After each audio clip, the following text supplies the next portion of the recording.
We will talk about Sri Lanka. Sri Lanka emerged as an independent country in 1948, यानी कि श्रीलंका को आज़ादी मिली 1948 में। और जब आज़ादी मिली तब श्रीलंका's total population was 2 crores, that is same as Haryana का population जो अभी है। Now let's see the ethnic composition, यानी कि वहाँ पे जो लोग रहते हैं उनका जो composition है, वहाँ पर 74% आर सिन्हालीस, यानी कि सिन्हाला बोलने वाले लोग। देन 11% आर तमिल्स जो श्रीलंकन है, जो ओरिजिनली श्रीलंकन थे। Then 7% are Tamils but Indian Tamils. अभी इनके बीच में डिफरेंस क्या है, ये इंडियन तमिल्स वो लोग हैं जो जब भी कॉलोनियल रूल चल रहा था उस वक्त वो इंडिया शिफ्ट हुए थे फॉर प्लांटेशन। तो ये वो 7% इंडियन तमिल्स है, जो बाकी रेस्ट बचते हैं वो अदर लैंग्वेजेस के लोग हैं। Now we study about Sri Lanka. In Sri Lanka Sinhala community enjoyed the bigger majority and imposed its will on the entire country. Now when we were studying about Belgium, तब हमने क्या देखा था, जो मेजॉरिटी कम्युनिटी थी वो फ्रेंच और डच स्पीकिंग की थी। तो जहाँ पर डच स्पीकिंग की थी तो वहाँ के लीडर्स ने क्या किया, ऐसा नहीं किया कि जो डच स्पीकिंग है तो उन्होंने पूरे कंट्री को टेक ओवर किया। वहाँ पे उन्होंने जो भी गवर्नमेंट फॉर्म की वहाँ पे इक्वल नंबर ऑफ रिप्रेजेंटेटिव्स रखे थे। बट इन श्रीलंका यहाँ पे उल्टा सीन हो गया। यहाँ पे क्या हुआ है, यहाँ पे जो मेजॉरिटी पीपल थी उन्होंने अपना विल, यानी कि अपना जो भी डिसीजंस था वो पूरे कंट्री पे उन्होंने चलाया। Then the second thing was Sinhala community was in the majority, so they had formed the government. अभी सिंस सिन्हाला कम्युनिटी के लोग ज़्यादा थे, सिन्हाली स्पीकिंग लोग ज़्यादा थे, तो वहाँ की जो गवर्नमेंट थी वो सिन्हाला कम्युनिटी पे बेस्ड थी। मतलब वहाँ की जो गवर्नमेंट थी वो सारे जो लोग थे वहाँ के सिन्हालीस ही थे। Then the third thing was they made such policies which favored Sinhala applicants for university positions and government jobs. Since Sri Lanka में जो सिन्हालीस ज़्यादा थे, मेजॉरिटी उनकी थी, तो वहाँ के सिन्हालीस को ही ज़्यादा फेवर किया जाता था।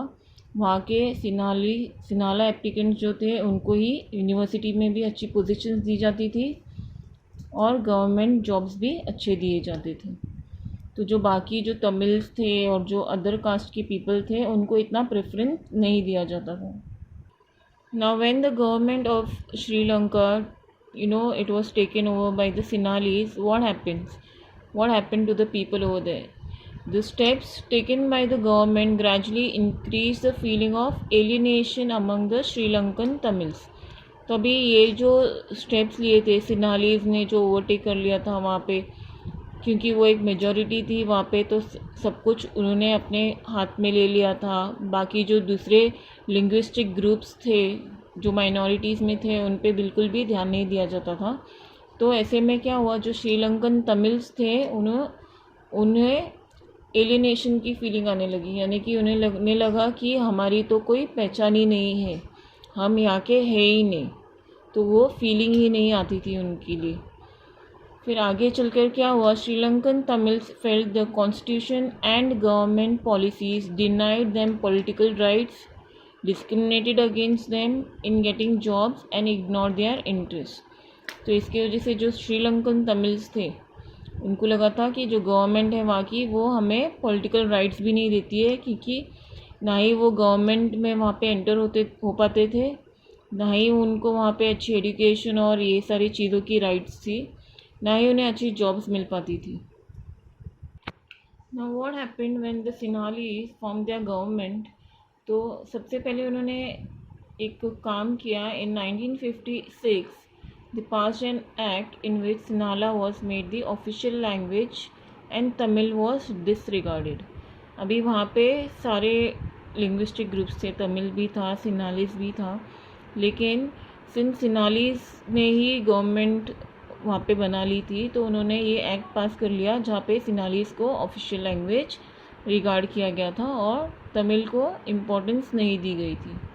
आगे चलकर क्या हुआ, Sri Lankan Tamils launched parties and struggles for the recognition of Tamil as an official language. तो वहाँ के जो श्रीलंकन तमिल्स थे उनको लगा कि उनके साथ बहुत ज़्यादा अभी नाइंसाफ़ी हो रही थी, तो उन्होंने अपनी पार्टीज़ बनाई, पॉलिटिकल पार्टीज़। उन्होंने फिर आगे प्रोटेस्ट किए, स्ट्रगल्स किए, ताकि उनकी जो लैंग्वेज है तमिल, उसको एक ऑफिशियल रिकग्निशन मिले। उन्हें भी उनकी पहचान चाहिए थी, इसीलिए उन्होंने एक तरह से रिवोल्ट करना शुरू कर दिया था। Now when this tension arise between these two communities, जो सिन्हालात और जो तमिल्स थे, तो क्या हुआ, the distrust between the two communities turn into a civil war. तो ये जो छोटे मोटे डिस्ट्रस्ट से ये बात जो है बढ़ती गई, और ये दो कम्युनिटीज़ के बीच की छोटी सी बात से लेकर ये एक सिविल वॉर में टर्न हो चुका था। सिविल वॉर मतलब एक कंट्री के अंदर एक वॉर छिड़ जाना, मारपीट होना, वो सब। तो इस सिविल वॉर की वजह से क्या हुआ, thousands of people of both the communities were killed. अभी यहाँ पे जो सिन्हालात और जो तमिल्स के बीच में जो लड़ाई चल रही थी, उसमें हज़ारों लोग मारे गए। बोथ, सिर्फ सिन्हालीज या फिर सिर्फ तमिल्स नहीं, बल्कि सिन्हालीज और तमिल्स दोनों की कम्युनिटी के हज़ारों लोग मारे गए थे। अभी इस वॉर की वजह से क्या हुआ, many families were forced to leave the country as refugees and many lost their livelihood. अभी बहुत सारे लोग हैं जो, अभी जैसे हम तमिल्स की बात करें, वो देवर स्मॉल इन नंबर्स, तो क्या हुआ, उन्हें डर के मारे अपनी ही कंट्री छोड़ के दूसरी कंट्री में जाना पड़ा एज रेफ्यूजीज़। जो अपनी कंट्री छोड़ के दूसरी कंट्री में जाता है फॉर सम रीज़न, उसे हम रेफ्यूजी बोलते हैं। तो बहुत सारे जो फैमिलीज़ थे उनको रेफ्यूजीज़ की तरह दूसरी कंट्री में रहने जाना पड़ा। बहुत सारे लोगों का जो लाइवलीहुड है, यानी कि पैसे कमाने का तरीका जिससे उनको 2 वक्त की रोटी मिले, वो छिन चुका था। तो ये सारी बहुत सारी परेशानियां जो थी वो लोगों ने झेली थी उस वक्त इस वॉर में। Now when this war took place, what happened? What were the consequences of this war? The civil war ended in 2009 and caused a terrible setback to the social, cultural and economic life of the country. Of course, कभी भी war होता है तो उससे क्या होता है, किसी भी कंट्री का जो पोजीशन है वो डिग्रेड होते जाता है, यानी कि of course it will not grow, it will shrink on the social, cultural and economic front. तो वो सोशली बैकवर्ड, कल्चरली बैकवर्ड और इकोनॉमिकली बैकवर्ड होते जाता है, क्योंकि जब वॉर होता है तो कहीं से भी ग्रोथ का कोई रास्ता नज़र नहीं आता है। इनफैक्ट सब जो भी चीज़ें होती है जो डेवलपमेंट रिलेटेड रहते हैं, सब पे एक हॉल्ट लग जाता है। नाउ ईयर जब ये वॉर ख़त्म हुआ तो क्या हुआ, एक टेरिबल सेटबैक हुआ था। अब ये टेरिबल सेटबैक यानी कि जो ग्रोथ जिस तरीके से चल रहा था उस कंट्री का, उस पर एक रुकावट लग गई थी। तो ये बहुत ही बड़ा इम्पैक्ट पड़ा था इस कंट्री पे इस वॉर का। Okay, now we come to the concluding part of this chapter, power sharing. Now what we learn from these two countries, what have we learn from Belgium and Sri Lanka when we studied about their case study? We see both the countries are democracies, but they dealt differently with the concept of power sharing. ये दोनों जो countries है जिनके बारे में हमने पढ़ा अभी, वो दोनों डेमोक्रेसीज थे, मतलब कि वो पहले से ही इंडिपेंडेंट थे, किसी आउटसाइड कंट्री ने आकर उन पर राज नहीं किया था, या अपना जो पावर है थोपा नहीं था किसी ने। लेकिन जो वहाँ के लोग हैं उन्होंने ही अपना जो पावर शेयरिंग का आइडिया है अलग अलग तरीके से यूटिलाइज़ किया। बेल्जियम का अपना एक तरीका था, उन्होंने रिस्पेक्ट की एक दूसरे के लिंग्विस्टिक ग्रुप की, जो लोग अपने देश के हैं दोनों को रिस्पेक्ट दी। बल्कि श्रीलंका ने क्या किया, जो मेजॉरिटी थे उन्होंने दूसरों जो माइनॉरिटी ग्रुप थे उन पर अपना रोब झाड़ने की कोशिश की। Now again in Belgium, leaders realized unity of a country possible only by respecting feeling of different religions and communities.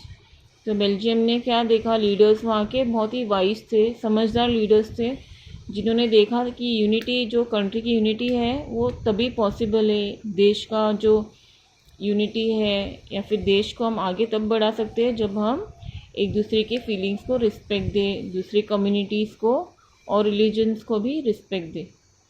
Now in Sri Lanka we see if a majority community wants to force its dominance over others and refuses to share power, it can undermine the unity of the country.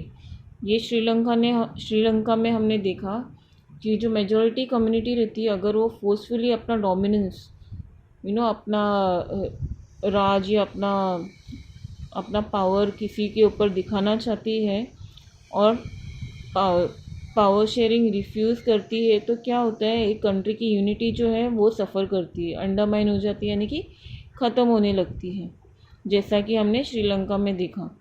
Sri Lanka में इसकी वजह से क्या हुआ, एक war छिड़ गया और उस वजह से वो कंट्री जो है बहुत ही पीछे चली गई, इसका जो ग्रोथ है वहीं पे रुक गया। लेकिन in Belgium we saw different case. तो इस तरीके से ये दो केस स्टडी से हम ये देख सकते हैं कि पावर शेयरिंग कितना इम्पोर्टेंट है। अगर इसे सही ढंग से हमने शेयर नहीं किया तो या फिर एक कंट्री बर्बाद हो सकती है या फिर एक कंट्री बहुत अच्छे से प्रॉस्पर कर सकती है। Okay, with this your chapter is over. Thank you.